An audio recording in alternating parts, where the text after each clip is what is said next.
ఒక తండ్రి తన పిల్లల కోసం కాదు, తన బద్ధకానికి బానిసగా మారిపోయాడు. అతనికి పనిచేయడానికి చేతులున్నాయి, కానీ ప్రయత్నించడానికి మనసు లేదు. ఒకరోజు అతని జీవితంలోకి ఒక గాడిద వచ్చింది. ఆ గాడిద అతన్ని దేవుడిలా చేసింది. మరి అదే గాడిద అతన్ని నేలకేసి కొట్టింది. పచ్చని పొలాలు, సిరి సంపదలతో ఆ గ్రామం వెలిగిపోతోంది. ఊరంతా పండగ సందడి. ప్రతి ఇంట్లో సంతోషం తాండవిస్తోంది. కాని అదే ఊరి చివరన ఉన్న ఒక చిన్న పెంకుటిల్లు మాత్రం నిశ్శబ్దంగా కన్నీరు మునిగి ఉంది. బయట ధాన్యపు రాసులున్నా ఆ 4 గోడల మధ్య మాత్రం ఆకలి రాజ్యమేలుతోంది. కడుపుకోత తప్ప అక్కడ మరేమీ లేదు. అమ్మా, నిన్న కూడా ఏం తినలేదు. కడుపు చాలా నొప్పిగా ఉంది. ఈరోజు అయినా కొంచెం అన్నం పెట్టవా అమ్మా? ఏం చెయ్యాలిరా బిడ్డా? ఇంట్లో కనీసం గింజ కూడా లేదు. నీ నాన్న కనీసం ఒక బాధ్యతతో పనిచేసి ఉంటే ఈరోజు మనకి దుస్థితి వచ్చేది కాదు కదా. ఇలా ప్రతిరోజూ కన్నీళ్లు పెట్టుకుంటూ కడుపు కట్టుకుని బతకాల్సిన పరిస్థితి ఉండేది కాదు. పసివాడు ఆకలితో అల్లాడిపోతూ ఏడుస్తుంటే ఆ ఏడుపు కూడా వినిపించనట్టుగా నిశ్చింతగా తండ్రి మాత్రం పక్కనే హాయిగా నిద్రపోతున్నాడు. ఆ నిర్లక్ష్యం చూస్తే గుండె తరుక్కుపోతుంది. రామయ్యా, లేవయ్యా, ఇంకెంతకాలం ఇలా పడి ఉంటావు? మన పిల్లాడు ఆకలితో అల్లాడిపోతున్నాడు. ఆ చిన్నాడి కడుపులో పడటానికి కనీసం గింజ కూడా లేదు. ఆపసివాడి ఆకలి కేకలు నీ చెవులకు వినిపించట్లేదా? ఒక్కసారైనా కళ్ళు తెరిచి మన బిడ్డ పరిస్థితిని చూడలేవా? తండ్రిగా నీలో బాధ్యత అన్నది ఏ కోసానా లేదా? ఏం చేయమంటావు? కాలం మనకి తోడు లేనప్పుడు మనం చేసే ప్రయత్నాలన్నీ వృధానే. మారుతుందనే ఆశే చచ్చిపోయింది. ఇక ఈ జీవితం ఇలాగే గడిచిపోవాల్సిందే. రామయ్య, దీన్ని బతకటమంటావా? ఇది నరకం. ఈ నరకానికి కారణం నీ బద్ధకమే. నువ్వు పనిచేయని ఈ పాపానికి ఇవాళ నేను, మన బిడ్డ ఇలా బలి కావాలా? కనీసం ఒక్కసారైనా నీకు మారనిపించదా?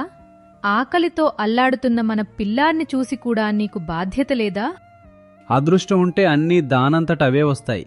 లేకపోతే ఎంత గింజుకున్నా, ఎంత కష్టపడినా ప్రయోజనం సున్నా. విధి రాసిన రాతకు మన కష్టానికి ఏముంది సంబంధం? మన చేతుల్లో ఏముందని నువ్వు అనుకుంటున్నావు? అది అదృష్టం కాదు రామయ్య, మనిషి పడే కష్టానికి దక్కే ఫలితం. జీవితం మారుతుందంటే అది దైవమిచ్చే వరం కాదు, మనం తీసుకునే నిర్ణయం. మారాలని మనస్ఫూర్తిగా నిశ్చయించుకున్నవాడిని ఆ కాలం కూడా ఆపలేదు. ఆ రాత్రి అతని జీవితాన్ని మార్చే రాత్రి. ఇంత రాత్రి ఎవరు తలుపు కొడుతున్నారు? ఎవరు మీరు? భయపడొద్దు, నేను సహాయం చేయడానికి వచ్చాను. మీకు ఎలాంటి హాని లేదు. అయ్యా, మీకివ్వడానికి మా దగ్గర ఏమీ లేదు. నేను తీసుకోవడానికి రాలేదు, ఇవ్వడానికి వచ్చాను. మీ పరిస్థితి మార్చడానికి వచ్చాను. ఈ గాడిదను తీసుకో. ఇది నీ జీవితాన్ని మార్చే ఆరంభం అవుతుంది. గాడిద? దాంతో నాకేం ప్రయోజనం?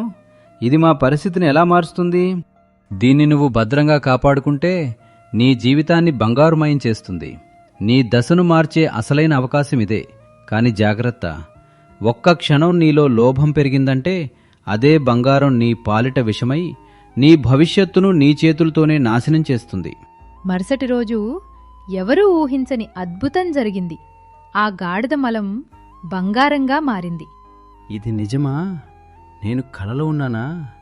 ఇంతకాలం తర్వాత మన జీవితంలో ఇలాంటి రోజు వస్తుందని అనుకోలేదు. దేవుడు మన కన్నీళ్లను చూశాడు, మన నిశ్శబ్ద రోదనను విన్నాడు. పరీక్షలు ఎన్ని ఎదురైనా చివరకు మనకు అండగా నిలిచాడు. ఈరోజు మనపై ఆయన చూపిస్తున్న కరుణ మనకు దక్కిన అదృష్టం మాత్రమే కాదు, అది మనం ఓపికగా ఎదురుచూసిన ఫలితం. చీకటిని దాటి వెలుగువైపు అడుగుపెట్టిన మన జీవితానికి ఇది ఒక కొత్త ఆరంభం. దేవుడిచ్చిన ఈ అవకాశాన్ని మనం సాధారణంగా చూడకూడదు. ఇది మన జీవితాన్ని మార్చే చివరి వెలుగు. ఇన్నాళ్ళు ఆకలితో వణికిన ఈ ఇల్లు ఇకపై ఆశతో నిండాలి. మన పిల్లల కళ్ళల్లో కన్నీళ్లు కాదు, తృప్తి కనిపించాలి. మన చేతికి వచ్చిన ఈ దీవెనను జాగ్రత్తగా కాపాడాలి. ఒక్క తప్పు కూడా మనల్ని మళ్లీ ఆ చీకట్లోకి నెట్టేస్తుంది. ఇక మీదట మన ఇంటి గడప దగ్గర ఆకలి అనే మాటకే స్థానం ఉండకూడదు. మన బతుకు మన కష్టంతో, మన నిర్ణయాలతో వెలుగులో నడవాలి. ఇక మనం ఎప్పుడూ ఆకలితో ఉండం. ఎందుకంటే ఇప్పుడు మన దగ్గర భోజనం మాత్రమే కాదు, బతుకును నిలబెట్టే ఆశ కూడా ఉంది. సంపద వచ్చింది, సౌఖ్యాలు ఇంటి నిండా పరుచుకున్నాయి, కష్టాల జాడ కూడా కనిపించలేదు. కాని రామయ్యలో మాత్రం ఒక్క చిన్ని మార్పు కూడా రాలేదు. పేదరికంలో ఉన్నప్పుడు అవకాశం లేదు అని కష్టాన్ని తప్పించుకున్నాడు. ఇప్పుడు చేతిలో సంపద వచ్చాక అవసరం లేదు అని పనిని పూర్తిగా వదిలేశాడు. సంపద అతన్ని నిలబెట్టాలి, కాని అదే అతన్ని నిద్రలోకి నెట్టేసింది. అలసత్వం అతని జీవితాన్ని నెమ్మదిగా ఖాళీ చేసేస్తోంది. ఇప్పుడేమవసరం పని అనే ఒక్క ఆలోచనే అతని పతనానికి మొదటి అడుగు అయింది. కాలం ఆగదు, గడియారం ముళ్ళు ఆగవు, రోజులు మారుతున్నాయి. కాని రామయ్య బద్ధకం మాత్రం మారలేదు. బయట చూస్తే అతను ధనవంతుడు, కాని లోపల చూస్తే అదే పేదరికం, అదే కాడి. ఎందుకంటే రామయ్య పోగొట్టుకుంది సంపద కాదు, తన బతుకును మార్చే చివరి అవకాశాన్ని. ఇది దేవుడిచ్చిన అవకాశం రామయ్య, మన బతుకును మార్చుకునే చివరి దీవెన. దాన్ని జాగ్రత్తగా కాపాడుకోవాలి. ఇప్పుడేం అవసరం పని? మన చేతిలో బంగారం ఉంది కదా, జీవితం అంతా ఇలాగే గడిచిపోతుంది. రామయ్య, కష్టం లేని సంపద ఎన్నడూ నిలవదు. కష్టపడకుండా కూర్చుని తింటే కొండలు కూడా కరిగిపోతాయి. మనకున్న దాంతోనే తృప్తిపడితే రేపటి భవిష్యత్తు ఏమైపోతుంది? మన పిల్లల పరిస్థితి ఏమిటి? దేవుడు మనకిచ్చిన ఈ అవకాశాన్ని మన కష్టంతో కాపాడుకోవాలి.